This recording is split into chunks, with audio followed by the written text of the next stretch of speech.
Hello friends, welcome to competition billiards. तो आपके अपने चैनल पे स्वागत है आप सभी का। तो आज हम देखेंगे 31 मई 2026 और हम शुरू करने जा रहे हैं आज का डेली न्यूज़पेपर एनालिसिस जो कि इंडियन एक्सप्रेस से लिया गया है। अगले 15 मिनट में हम यूपीएससी और बाकी कॉम्पिटिटिव एग्ज़ाम के लिहाज से सभी इम्पोर्टेंट नेशनल और इंटरनेशनल खबरों को काफ़ी डिटेल में समझेंगे। तो चलिए शुरू करते हैं बिना टाइम गवाए। तो आज का स्टार्ट करते हैं session the Sunday Express news. Here we take pen here first topic, no China hegemony, India critical anchor helps maintain balance power. This is the topic for international relation and defense diplomacy. Now here is it. यहाँ पे आप समझेंगे international relation and defence diplomacy का जो topic है, US Indo Pacific strategy and India के बारे में, जो कि इंटरनेशनल रिलेशन में आज के न्यूज़पेपर में संडे एक्सप्रेस में मेंशन किया गया है। Here we take pen, now we highlight it. US Indo Pacific strategy जो कि international relation and defence diplomacy GS paper 2 का पार्ट है। तो first, India as a critical anchor, US defence secretary Pete Hegseth declares India a critical strategic anchor to maintain regional balance of power. Second, a strong self-reliant India limits unilateral hegemony in South Asia and the wider Indian Ocean region. Tangible incorporation step proposed notable the joint production of modern Javelin anti-tank missiles and shifting alliance dynamics here. US issues clear mandate, partners not protectors ending the area of subsidizing wealthy partners. Washington calls on Asian alliance to step up regional military spending for collective security readiness. Despite military build-up, active US-China dialogue is reported in its best state in a year. तो यहाँ पे समझेंगे जो कि दिया हुआ है, US defence secretary पेटी हेगेंस ने इंडिया को रीजनल बैलेंस ऑफ पावर बनाए रखने के लिए एक सेंट्रल स्ट्रेटेजिक अपनाया, एंकर बताया है, सेंट्रल स्ट्रेटेजिक एंकर बताया है। तो यहाँ का की पॉइंट क्या हो जाता है, एंटी हेजेमनी, एक स्ट्रॉन्ग और self reliant India south Asia और इंडियन ओशियन रीजन में किसी एक देश जैसे चाइना की एक तरफा हुकूमत यूनिलेटरल हेजेमनी को रोकने के लिए जरूरी है। एंड द ज्वाइंट प्रोटेक्शन कहता है कि दोनों देश मिलकर modern javelin anti tank just wait it, I highlight it, anti tank, where is anti tank,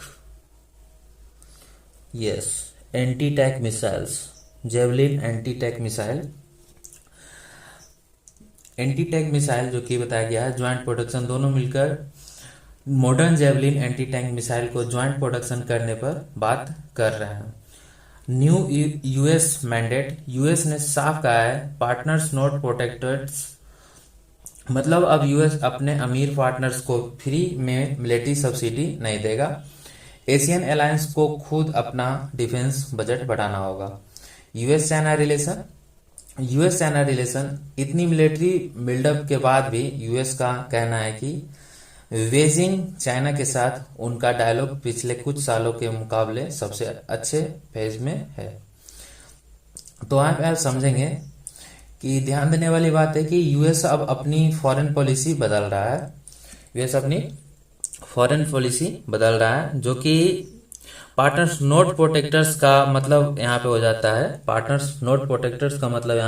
है, कि किसी का सिक्योरिटी गार्ड नहीं बनेगा, बल्कि बराबरी की दोस्ती चाहते हैं। और इंडिया को क्रिटिकल एंकर बोलने का मतलब है कि इंडियन ओशियन में इंडिया के बिना यूएस का गुजारा नहीं है। तो यहाँ पे अब चलेंगे बरहोस डिफेंस एक्सपोर्ट एक्सपेंशन को। यहाँ पे इस पेपर में भी आपका जो हाईलाइट किया गया है, no China hegemony India critical anchor helps maintain balance. यहाँ पे आपको जूम करके थोड़ा सा दिखा देता हूँ यार, जो कि आपको यहाँ पे जेवलिन प्रोडक्शन के बारे में भी मैंने समझाया। यहाँ पे दिया हुआ है फ्लैग जेवलिन को production with India urge Asian alliance to UP up to alliance to up defense spend. India signed deal with Vietnam for BrahMos missile. तो अब चलेंगे बरबोस डिफेंस एक्सपोर्ट और बरबोस मिसाइल के बारे में थोड़ा जानेंगे। तो इरेज करते हैं और चलते हैं तो नेक्स्ट स्लाइड में। तो बरबोस डिफेंस एक्सपोर्ट एक्सपेंशन के बारे में यहाँ पे समझेंगे। सॉरी, तो बरबोस डिफेंस एक्सपोर्ट एक्सपेंशन क्या करता है? यहाँ पे इंडिया अब सिर्फ आर्म्स इंपोर्ट नहीं कर रहा, बल्कि एक बड़ा एक्सपोर्टर बन रहा है। बरहोस सुपरसोनिक कृषि मिसाइल इसका सबसे बड़ा उदाहरण है। और partner nation strategic missile system current contract status strategic value terms Vietnam BrahMos supersonic cruise official sign East Sea main में मैरीटाइम और डिफेंस कैपेबिलिटी को मजबूत करेगा। Indonesia BrahMos supersonic cruise final stage of negotiation archipelago द्वीप समूह की डिफेंस और surveillance range बढ़ाएगा। और Philippines BrahMos supersonic cruise signed active 2022 contract $375 million की लैंडमार्क डील है, जो इंडिया का पहला बड़ा एक्सपोर्ट है। तो यहाँ पे अब देखेंगे कुछ data BrahMos defence export. Zoom करता हूँ, जस्ट वेट इट हियर। तो पार्टनर नेशन, वेट एक pen here, partner nation Vietnam, Indonesia, Philippines और एशियन ट्रस्ट। तो strategic missile system BrahMos supersonic कृषि, बरहोस सुपरसोनिक कृषि, बरहोस सुपरसोनिक कृषि and all advance tech platform. मैंने पहले ही सबको समझा दिया है, एक बार और रिपीट मैं कर दूंगा।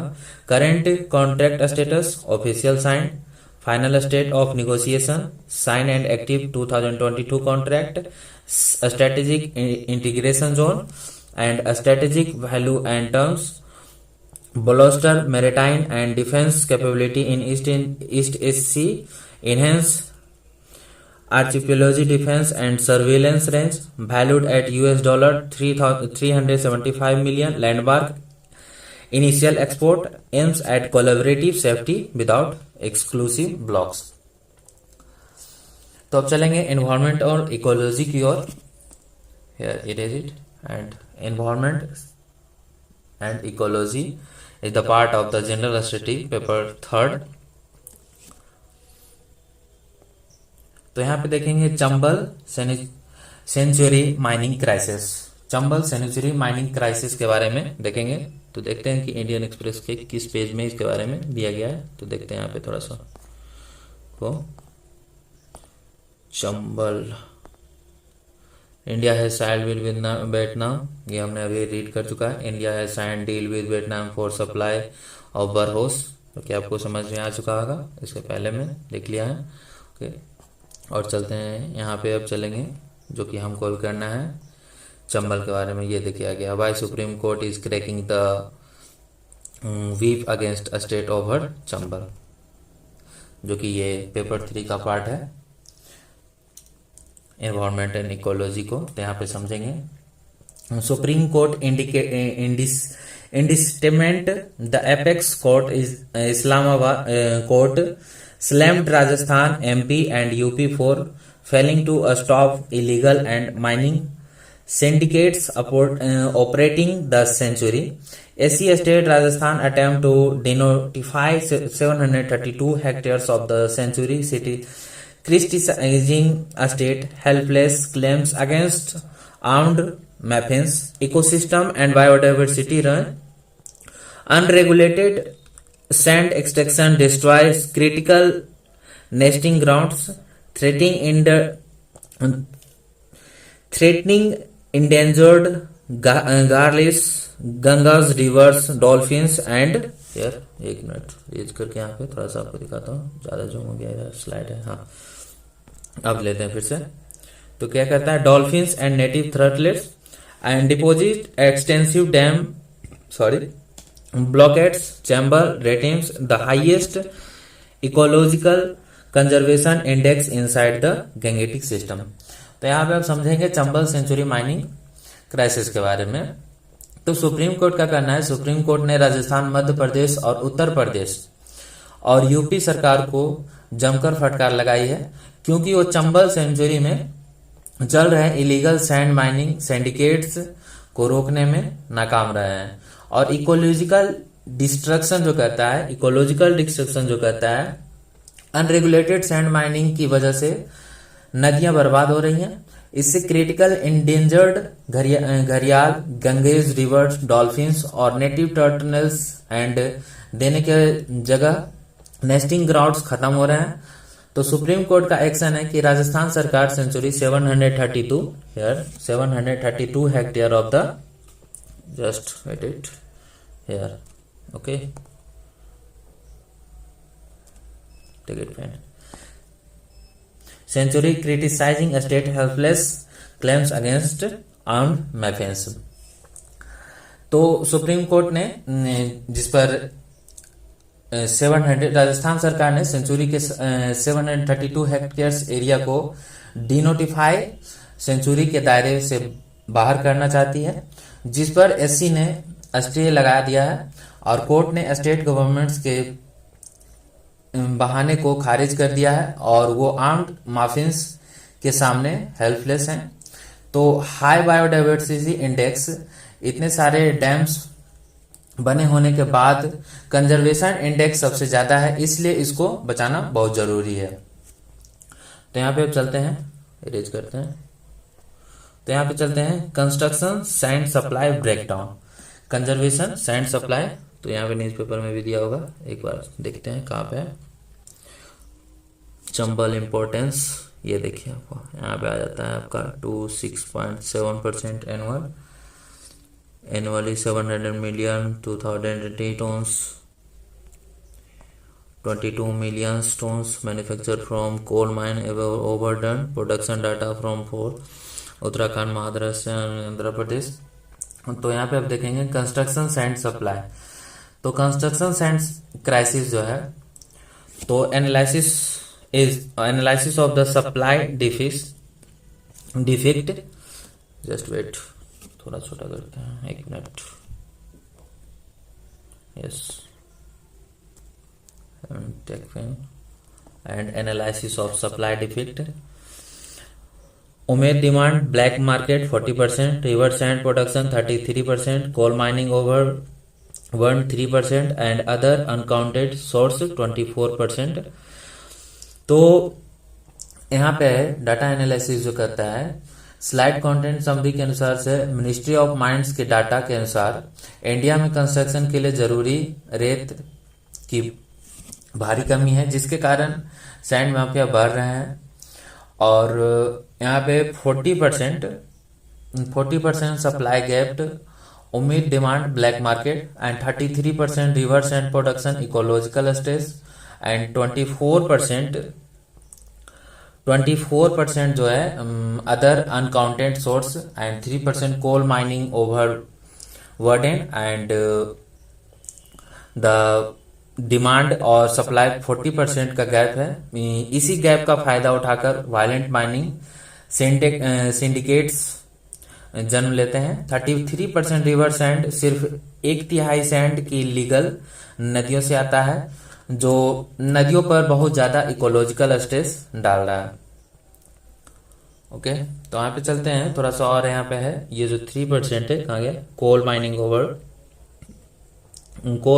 Overburden 3% minor contribute of secondary sand needs. तो कोल माइनिंग ओवरबर्न से सिर्फ 3% सैंड ही मिल पाता है, जो कि बहुत कम है। तो अब चलते हैं इकोनॉमी मार्कर्स एंड सस्टेनेबिलिटी, जो कि जीएस पेपर 3 का पार्ट है। तो स्लाइड करते हैं नीचे और देखते हैं इंडियन एक्सप्रेस में, एक मिनट, इनसाइड एबोला एपिसेंटर्स, ये सब आपका, एक मिनट, ये सब भी आपको, एक minute, Ebola epicentre, the various range with little to stop it, and economy is here must be vigilant on inflation may face demand handweights fin minimums. Microeconomic indicators 2026, and next newspaper headlight, carbon rules sustainability norms make ESG compiles priority for industry. तो ESG compliance shifting landscape के बारे में भी यहाँ पे हम समझेंगे। अब स्टार्ट करते हैं की माइक्रो इकोनॉमिक इंडिकेटर्स। ओके, तो की माइक्रो इकोनॉमिक इंडिकेटर 2026, तो यहाँ पे देखेंगे होलसेल इन्फ्लेशन, जो कि आपको ध्यान में रखना है, WPI 8.3%, RBI current repo rate 5.26%, and rupees depreciation since war 4.2%, and core sector growth अप्रैल 1.7%। तो यहाँ पे समझते हैं सबको, जो कि क्या कहता है इकोनॉमिक रिव्यू 2026 के अनुसार से आर्थिक हालत पर एक नज़र देखते हैं, जो कि होल सेल इन्फ्लेशन WPI 8.3% जो है, थोक महंगाई काफ़ी हाई चल रही है, जो इकोनॉमी के लिए चिंता की विषय है। और RBI करेंट रिपो रेट 5.25% महंगाई को कंट्रोल करने के लिए RBI ने रेट को इस लेवल पर रखा है। रुपए डिप्रिसिएशन सिंस वार 4.2% ग्लोबल कॉन्फ्लिक्ट्स वार की वजह से डॉलर की मुकाबले रुपए 4.2% तक गिर चुका है। एंड कोर सेक्टर ग्रोथ अप्रैल जो है, कोर सेक्टर रेट अप्रैल का 1.7% जो है, हमारे 8 करोड़ सेक्टर्स की ग्रोथ थोड़ी धीमी चल रही है।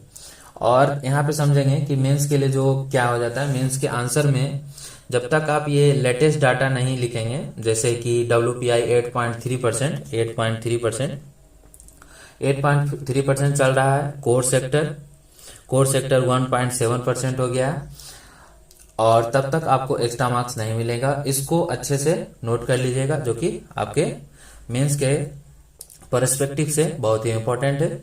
ओके, तो यहाँ पे नेक्स्ट चलते हैं ESG compliance, USG compliance and corporate shifting, USG compliance and shifting landscape 72%। तो यहाँ पे समझेंगे ESG compliance and corporate shifting, जो कि ESG को एनवायरमेंटल, सोशल एंड गवर्नेंस।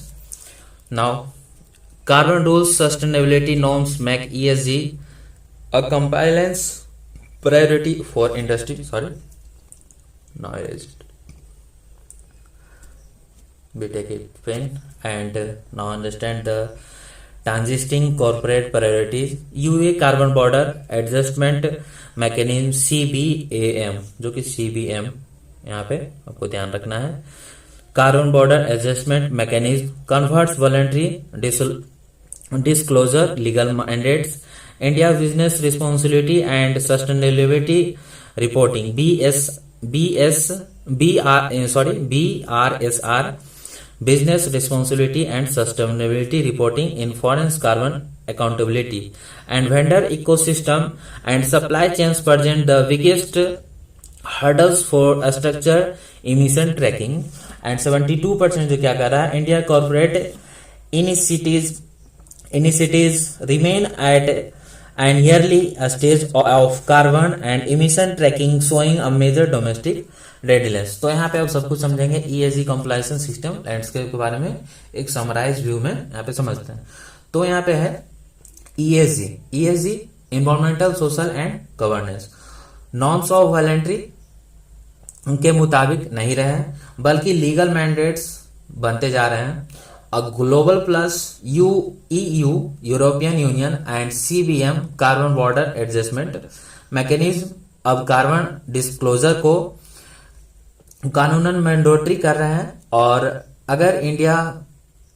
अगर India campaigns carbon emission track नहीं करेगी तो वेस्टर्न मार्केट्स में उनका सामान नहीं बिकेगा, उनका सामान नहीं बिकेगा।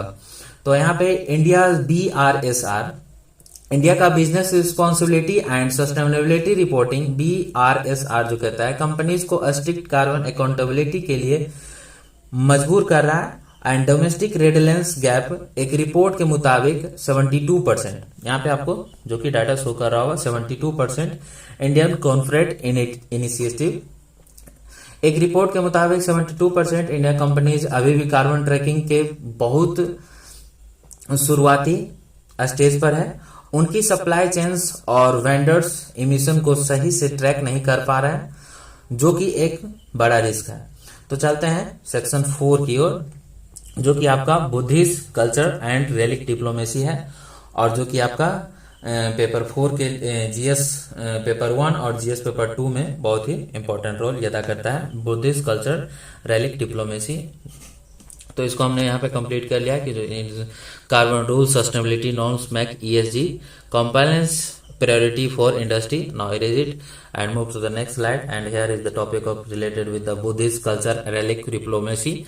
And now here see in the Sunday Express where is culture, 1 minute। तो यहाँ पे समझेंगे Buddhist culture relic diplomacy, pen को ले लेते हैं यहाँ पे, Buddhist culture relic diplomacy.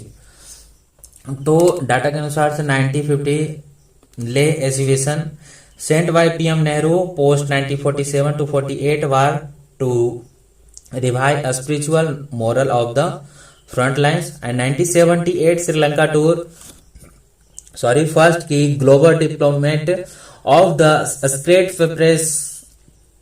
Piprav's relics as soft power diplomacy, and Mongolia exhibition secured by Bakula Reno's receiving initial state guest protocol in Ulaanbaatar, and 2012 Colombo return, and commemorated the 2600th anniversary of Buddha's enlightenment। तो यहाँ पे समझेंगे cultural global health को, Buddhist cultural relic diplomacy. India अपने पवित्र Buddhist relics को pure world में भेजकर अपनी सॉफ्ट पावर और कल्चरल डिप्लोमेसी को मजबूत करता आया है। इसका एक टाइमलाइन नीचे जो कि दिया गया है, जो हमने देखा है 1950, 1978 एंड 1993 एंड 2012, जो कि यहाँ पे लेह एग्जीबिशन में पीएम नेहरू ने 1947 और 1948, यह है लेह एग्जीबिशन में 1947-1948 के लड़ाई के बाद फ्रंट लाइंस पर बैठे लोगों को मनोबल और आध्यात्मिक मोरल बढ़ाने के लिए इसे भेजा था। एंड 1978 जो कह रहा है श्रीलंका टूर, जो है श्रीलंका टूर पवित्र पिपराव रेलिक्स को पहली बार ग्लोबल लेवल पर सॉफ्ट पावर के रूप में डिप्लॉय किया गया। एंड 1993 मंगोलिया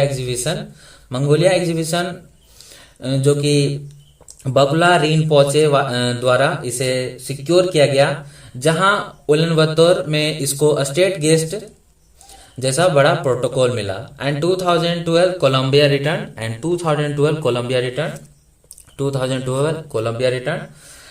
तो democratic republic of Congo DRC में इबोला वायरस का संकट फिर से गहरा गया है, और इसका जो 15 मई को इस आउटब्रेक को ऑफिशियली डिक्लेयर किया गया। और देखते ये इतिहास का तीसरा सबसे बड़ा आउटब्रेक बन गया, जो कि कोलंबो रिटर्न 2012 का है। तो यहाँ पे अब देखेंगे फैक्टर जो है, यहाँ पे Ebola resurgence in DRC erase करते हैं, और यहाँ पे देखेंगे outbreak scale Ebola resurgence in DRC, 1 मिनट, Ebola resurgence in DRC outbreak scale, diffusion risk and unprepared centre. तो यहाँ पे देखेंगे कि जो आउटब्रेक का स्केल है, 1 minute, 15 May 2026 instantly escalating into third largest in the historic record Mongolia gold mining hubs act, जो कि आपको समझा दिया, and diffusion risk, refuge fledging regional rival conflict mix with the mobile gold minings provide rapid transmission vector across domestic borders and unprepared center frontline awards face critical shortage of basic protective gear, mask and clean drinking water relative provide care without protection। तो यहाँ पे आप समझेंगे थोड़ा सा, Mongolia gold mining hub इसका main centre बना हुआ है जहां ये बीमारी फैल रही है, और high diffusion risk, regional conflicts और लड़ाइयों की वजह से भाग रहे हैं शरणार्थी और गोल्ड माइनिंग ग्रुप्स जब आपस में मिल रहे हैं तो ये वायरस बहुत तेजी से फैल रहा है। और अनप्रिपेयर्ड सेंटर जो कहता है हॉस्पिटल वार्ड्स में बेसिक सुविधाओं की भारी कमी है, protective gear, PPE kits, mask और पीने के साफ पानी तक नहीं है, और मेरोजियन के रिश्तेदार बिना किसी सुरक्षा के उनकी देखभाल कर रहे हैं, जो कि बहुत खतरनाक है। तो यहाँ पे अब ये सब टॉपिक आपके लिए बहुत इंपॉर्टेंट है, जो कि आप इसे फिर से रिपीट कर लेंगे और इंडियन न्यूज़पेपर को ध्यान से पढ़ेंगे, जो कि संडे एक्सप्रेस का था।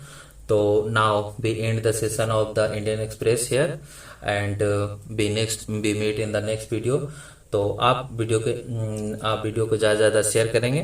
तो आपके हिसाब से क्या, यहाँ पे एक मैं क्वेश्चन पूछ रहा हूँ, जो कि आपके हिसाब से क्या इंडिया का जेवलिन मिसाइल ज्वाइंट प्रोडक्शन में यूएस के साथ देना हमारी नॉन एलिगमेंट पॉलिसी को अफेक्ट करेगा?